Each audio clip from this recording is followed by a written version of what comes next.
What's up, YouTube, and welcome back to my channel, Your Soul's Passion Consultant. I'm here with another video. This video is about the new moon being in Virgo. The new moon in Virgo actually starts today. Today is Thursday, September 14th. And as I was researching this zodiac sign and getting more information to present to you guys, the underlining theme that I kept coming across was analyze, break down. How do you decipher? How do you understand why you do what you do? So this video is going to have some really good prompts for you. And of course, at the end of the video, I have an activity that I would encourage you guys all to do, and definitely leave some comments in the comment section to let me know how it panned out for you. So sit back, relax, and enjoy some of these promptings so that you can do tonight when the new moon starts. Okay, so new moon in Virgo, here are some reflections. So reflect and analyze new information. How do you reflect and analyze new information? Revelations about yourself, how do you show up in sticky situations, and etc. So knowing how you process information about yourself is the blueprint to knowing how you show up in your life and the impressions you leave on others. So just something to kind of get you thinking about what you do and what you don't do, how you handle hardship, how you handle conflict, how you handle good news. So just a little something to get us started here. So here are my promptings that I'm offering you. So Virgo is associated with the intestines, liver, bowels, and belly. The function of the intestines are to digest food. The function of the bowels are to help the body absorb nutrients and fluids from the food we eat and drink. The function of the liver is to break down fats, proteins, carbohydrates, and use the nutrients and chemicals and carry it throughout the body through the blood. So the overall theme that I'm getting here of these organs are to take in information, which will be food and drink, analyze it, and use the nutrients for the overall health and optimal function of the entire body. So my question to you is, what is your routine when you take in information about yourself that is hard to digest? So example, sometimes when we get in arguments or discussions that can be a little heated, it could be situations we don't really want to encounter. Some of us may immediately shut down. Some of us may be aggressive and go head on and debate the information that's being given to us. Whereas some of us, and I'm some of us, I know I need to take a beat. I know I need to take a break. And I always say I need at least 24 hours to digest the information. And if I'm being honest about myself, when I eat food, it takes me literally 24 hours to digest the food I eat. Some people are able to digest faster, which is great. That means you have a higher metabolism and you're able to eliminate waste sooner. But for me, even if it's breakfast or, afternoon food, it will take me at least 24 hours for me to break that down fully and then eliminate what needs to be eliminated. So much like in my relationships, when I'm taking in new information about myself and understanding what the person is trying to convey, it usually takes me 24 hours at least. So it's that whole saying when they say, just take it and sleep on it. I'm gonna have to sleep on that. It's literally what that means. Like, take in the information, give yourself at least a whole night cycle to analyze the information, see what it means for you, and then maybe answer the questions that are being asked of you, or learn how to be better for your partner if they're asking you to be better. So take that time to really analyze and figure out what that means for you. So Virgo is also mostly related to the throat chakra. The throat chakra deals with communication, speaking your truth, or withholding information. And withholding information can look like holding secrets, or it can be just being an active listener, not talking. So you're not giving information while you're taking in information. You're being a good listener. So my question to you, are you a good listener? Do you ignore your body when it gives you signs such as pain, overwhelming emotions, or even when your body shuts down? Are you paying attention to what your body is saying?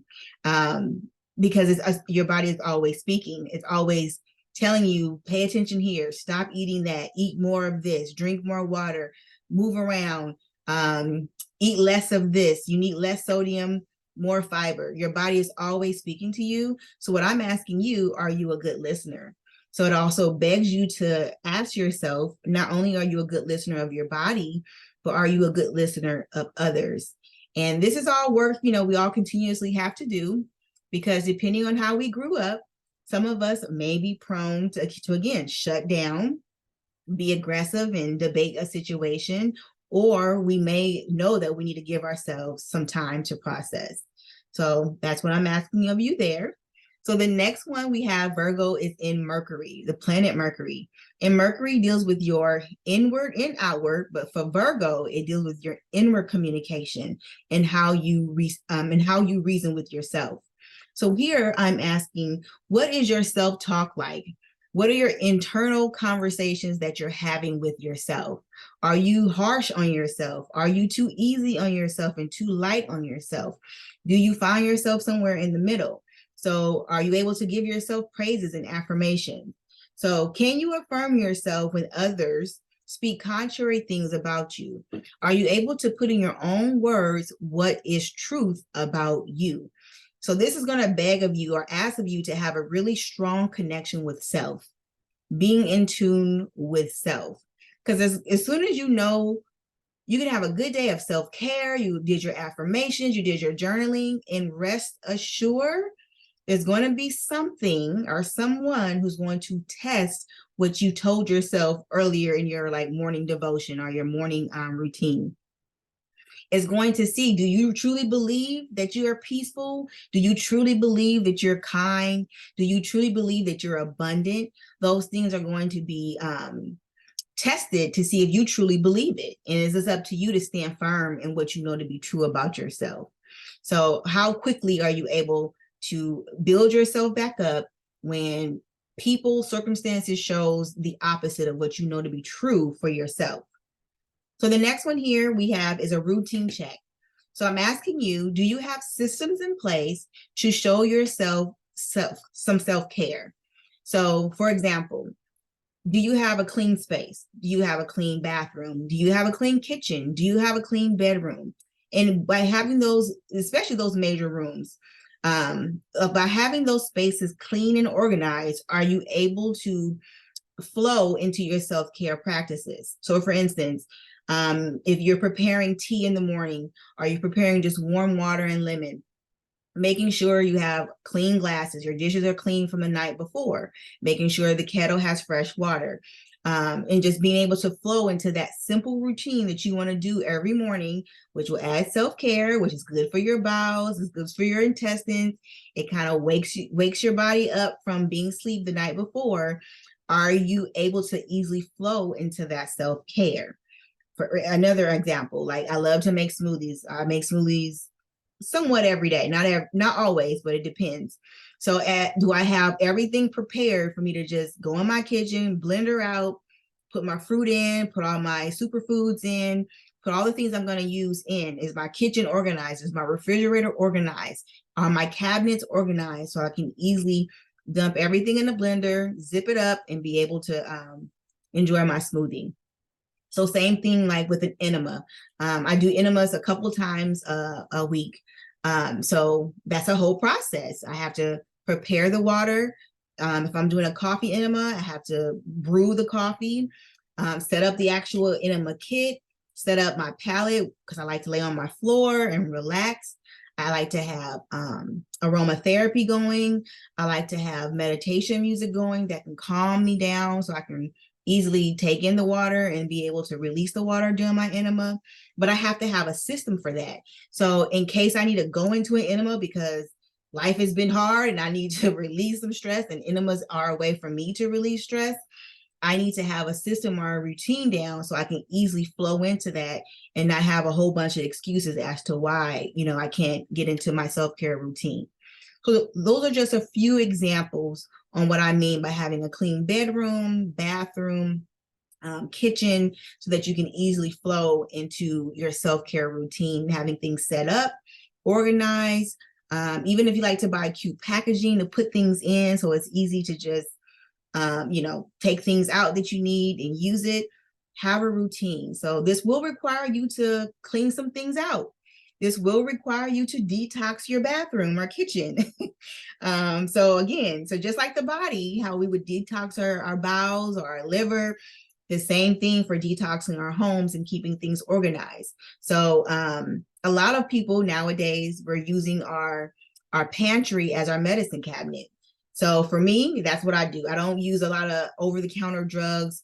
Every now and again, I may, take an Advil or something like that here and there, but I try not to make that a routine. I like to use other things for pain, and of course, just pain management. So a holistic way of managing my pain. So within that, I also have herbs that will help me, live this holistic lifestyle in managing pain, giving myself the nutrients I need, whether it be for my kidneys, my liver, whatever organ I may be choosing to focus on, including my uterus. So I have a lot of herbs. So sometimes when there's herbs everywhere, it can get very unorganized. So what I'm suggesting for you is to organize your herbs, organize your pantry, organize your canned goods. If you use canned goods, organize your grains. These are things that you would keep in the pantry. Organize, your food so it's easy for you to grab and go, or grab and cook and be prepped enough to cook yourself wholesome meals. So hopefully that makes sense to you guys, and giving you some encouragement to get up and detox and do some, fall cleaning, since we're stepping into fall here very soon. So the next question is, Virgo is an earth sign. So earth deals with being grounded and being stable. It's also a mutable sign. A mutable sign deals with being able to flow and adapt and being open-minded. So here I'm asking you, what keeps you grounded and allows you to flow? So it's like two opposite ends, just like Virgo and Pisces. Virgo being earth, Pisces being water, grounded with the earth, flowing with the water. So what do you enjoy doing? So if you can marry those two things together, where it keeps you grounded, it brings you to a happy place, but it then allows you to get into a flow, what is that for you? And so for me, it's cooking. So not only does food obviously nourish you and keep you grounded, but being in the kitchen where there's water and you're washing dishes, it allows me to flow and to tap into that element. So think of, when you're thinking of the things you like to do, try to associate that with the four elements. Try to always bring in the four elements in anything you do. So the four elements are earth, water, air, fire. So just try to, see what that does for you. So if you like to go hiking, that keeps you grounded. So some of the elements involved in that would be earth, obviously, the rock, the soil, the ground you're walking on, the air that you're breathing in to hike a huge mountain. If you're doing, daytime hiking, which I'm sure there's nighttime hiking, you have the sun, which will bring in the fire. And of course, typically when you're hiking, not always, but you're going toward a body of water, or you're leaving a body of water. Some people hike toward waterfalls, which are some of the most beautiful hikes. I've done that before, and a little scary getting there, but once you get there, it's worth it. So just think of what you enjoy doing and see how you can either incorporate the four elements or how the four elements are already there. And that way you just bring balance to what you're doing. That's what I'm bringing up.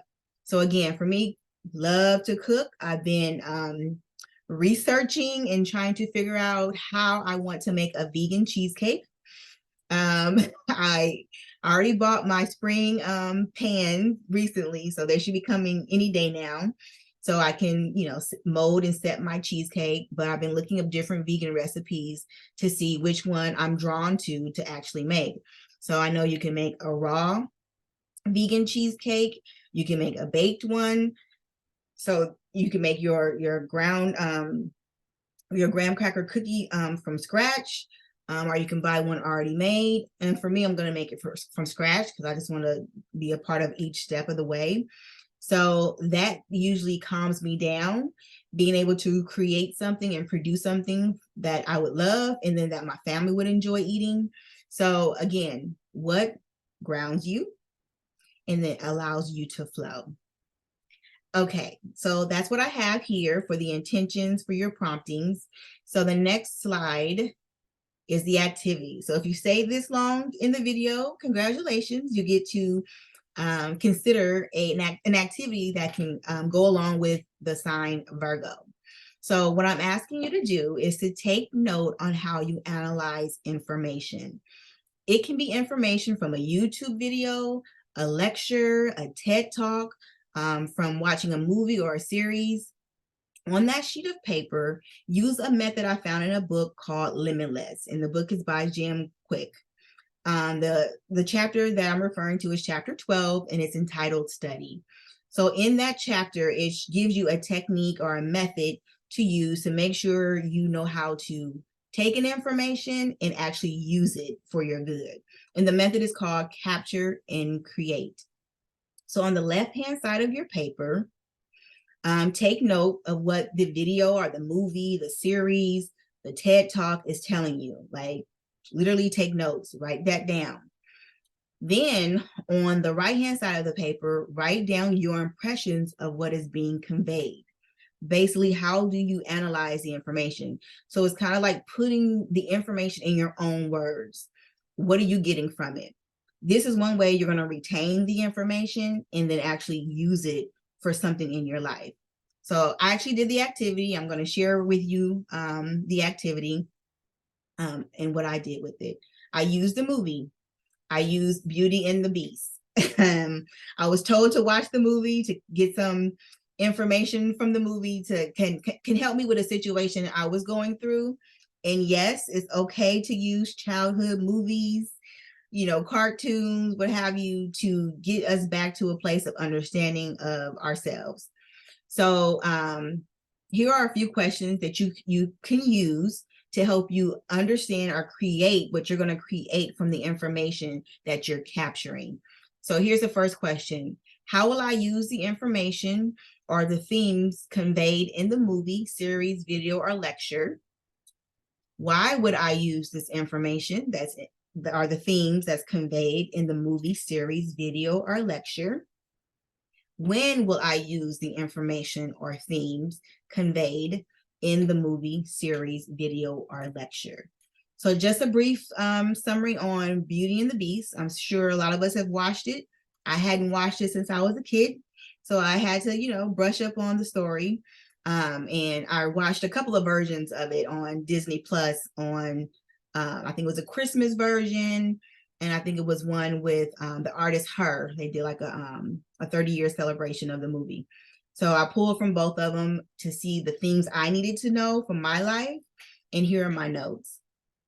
So so again, the summary of the Beauty and the Beast, it was a prince. It was about a story about a prince who had everything. You know, he was spoiled. He didn't have to want for anything, and I guess you can say a beggar woman came to his door, asked for shelter that night because she had no place to stay, and it was a cold winter night. And he looked at her and he was like, I wouldn't dare. I wouldn't dare have you come in my house. And he shunned her away. And he said, she was like, well, please, I'll give you this rose for a night stay if you can just, you know, keep me warm tonight. He was like, no, and shunned her away. So as she, you know, was shunned away, she revealed her true self, and she was actually a very beautiful woman. And so after that, he was like, oh, okay, no, come back. You know, she was like, no, you've already shown your heart. I see how you roll out here. So because this is how you roll, I'm going to have to go ahead. She put a curse on him and said that you would then become a beast, and you'll be that beast until your heart is now softened up to be able to open yourself to true love. So that's the story in a nutshell. So these are some things that I captured from myself from the movies. And then this is how I'll use it in my life. So first, I captured your ego plays a part in what you think happened versus what actually happened. So because of your ego, it can be skewed on what actually really happened. So it will take you to kind of like take a step back. This is when you do some shadow work and really analyze what's happening in your life and how the role you play in it. You're going to have to lower your ego to do that. So sometimes life has to take you on a journey to reveal your true heart. When you are in this spiritual walk and you realize you're a spiritual being, you have an awakening, if you will, and you know there's more to life than what is, usually that's when you are signing up to be on a roller coaster almost. Because that roller coaster is going to show you some ups, some downs. You're going to coast a little bit, but it's going along the way on that journey, it's going to reveal your true heart. How do you love? What is love? You know, are you a kind person? Are you a jealous person? Do you have a huge ego? Are you able to let things go and flow off your back? So the next theme I capture is beauty is found within. And I later have to couple that with peace. So whether, not that beauty and peace mean the same thing, but as I'm looking at that, the whole thing was finding beauty in the thing that you may not necessarily find beauty in. I have to find peace no matter what situation I'm in. So I kind of couple those two things together for myself. So the next thing is that the decisions we make have an impact on our family and community. So in the movie, Beauty and the Beast, because the prince did not let the beggar woman come in, she put a curse on him, and that curse affected the rest of his household. So the characters then turned into objects of a home, like a lamp, a tea kettle. So basically they were also cursed too. So it's very important what decisions we make in our lives, because know that it is impacting other people's lives. So the last thing I captured from the movie, and again, there's several themes, so don't be limited to, this when you watch, if you watch it yourself, I am suggesting you watch it, but don't be limited to this. I'm sure you can capture much more. But this is the last thing I captured. We always are given a chance to turn things around. And I think in the movie, he had like until his 21st birthday to be on this journey to find out what true love was. And if he did, and he opened his heart to, I believe it was Sibel, then he would be able to turn back into a prince and not be a beast anymore. So on the other side of the page, this is how I'm going to use the information that I captured. And by answering the questions above, this is the answers I got. I will use this information and apply it to how I do business with my clients and business partners. I will also use this information within my intimate relationships. So I have to be able to find peace no matter whatever situation I'm in. I have to know that my ego cannot be involved. It can't play a huge role, because there's going to be multiple moving parts within a relationship. And it's going to be the way I see things, the way another person sees things, and then kind of like putting those together. So that's just an example on maybe using it in partnership within business or in my intimate relationships. I will use this information because this will make me a better daughter, sister, wife, business owner, and community leader.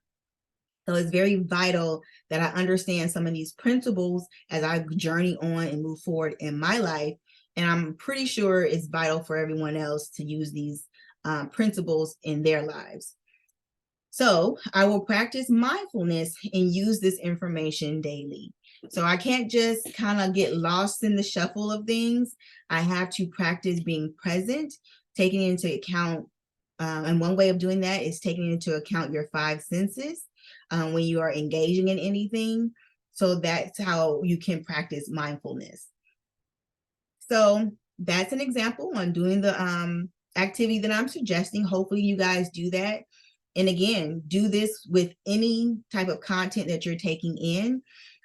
For me, I love to watch movies on pause and play with my husband. What I mean by that is we'll watch it, we'll pause it, we'll talk a little bit, give our opinion. Like, how would you handle that? Like, what do you think about that? Or what do you think is going to happen? Like, who do you think the bad guy is? Like, we'll sit and talk. Sometimes I noticed lately, because we went to the movies recently, and I was like, we were doing it in the movie theater, and we don't go to the movies often, but we went, a week ago or so. And I was like, we're the loudest people in the theater. And he was like, So my husband was like, luckily we're the only people here. It was like maybe a couple other people, but the theater wasn't crowded at all. So we kind of got away with it. But we kind of already naturally do this. We're already naturally analyzing what we're seeing and seeing how it applies in our lives. So if you are one of those people who like to watch a movie or a show on pause and play, comment in the comment section and let me know how that goes for you. Because you're part of the gang. Hey. And see if you could do this with a lecture or another video or any other content that you're taking in, especially if you're in school and you're taking classes. This is a good way to see if you are really retaining the information that's being conveyed to you by the instructor. So I'll leave you there with that. But right before I go, I have a quote that speaks volumes to me, and it often plays in my head when I'm doing difficult things. And then from there, I'll let you guys go. And it's simple. The way we do anything is the way we do everything. And this is by Martha Beck. So thank you, YouTube. Thank you to all my subscribers. Thank you for tuning in for this new moon in Virgo. Happy new moon. Peace.